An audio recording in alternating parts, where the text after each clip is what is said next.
knock on wood, I was on a transplant list. I was in liver failure and was dying, but I never had to have a transplant.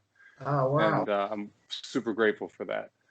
But the Wilson's disease itself is just, I have liver disease and cirrhosis of the liver, dealing with things on a daily basis that suck. But as far as the transplant, my uncle 30 years ago, he had a transplant. That was it. Yeah, I remember you saying that was it.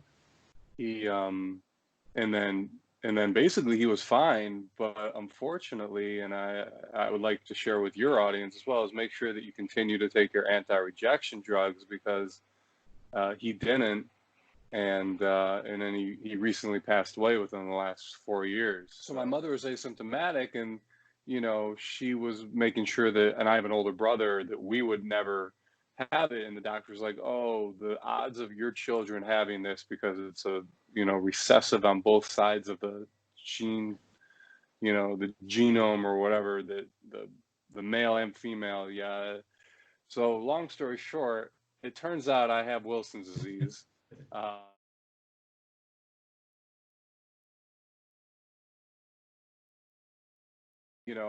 I'm living in Northern California, and I'm running a yoga studio, and I'm working at a fantastic vegan, predominantly raw vegan restaurant, living my greatest life. And then, I don't know, out of the blue, I started to become really, really, really tired.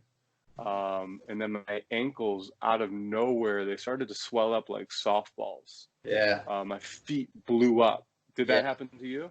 Yeah, my feet, and more my stomach, water retention for me. Mm-hmm. Yeah. Yeah. And that was the next part, like the distension in my stomach. You look like you're nuts. Totally. I have some pictures that it's absurd. It is absolutely absurd, in the kind of tension that created in my body. Horrible. Yeah, I mean, I definitely felt totally not at the same pace as most of my classmates. And I was diagnosed with ADD in third grade, which, instead of being diagnosed with ADD, that's where I believe it was Wilson's disease. Like, my body used to like act out. Like, I would be doing all those things that you see like the children in India doing, because they're fighting something internally that's like pretty much killing them. And I used to do that, and then so they thought it was a muscle tic, which that's one of the things, but that also then affected me neurologically.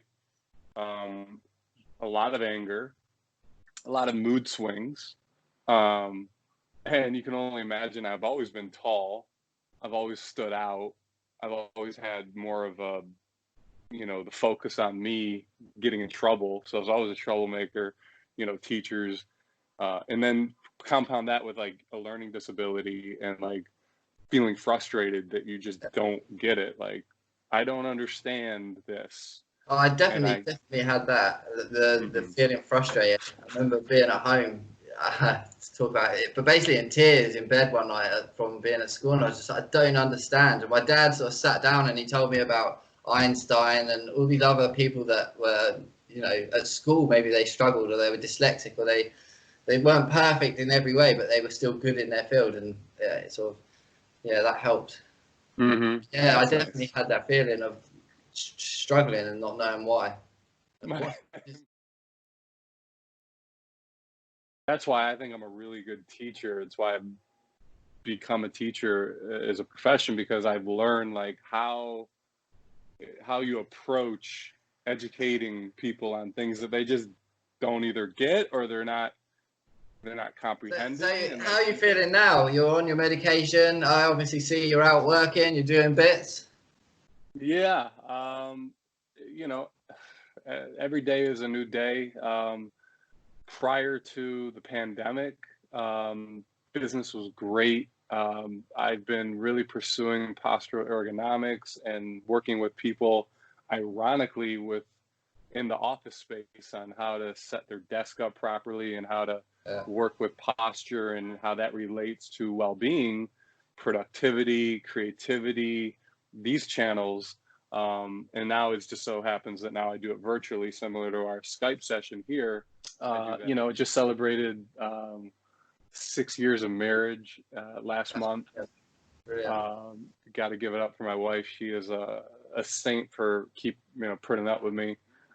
She's really, really good about, making sure I stick to my diet. And you need that kind of advocacy. Yeah, thank you very much. And we'll stay in touch. And when I come out to America, it'd be lovely to meet up in New York. We'll have a non-alcoholic pint. Yeah, definitely. That's beautiful. Definitely. Well, I appreciate it again, Danny. Thank you so much. No, thank you, Daniel. All right. Bye. Bye-bye.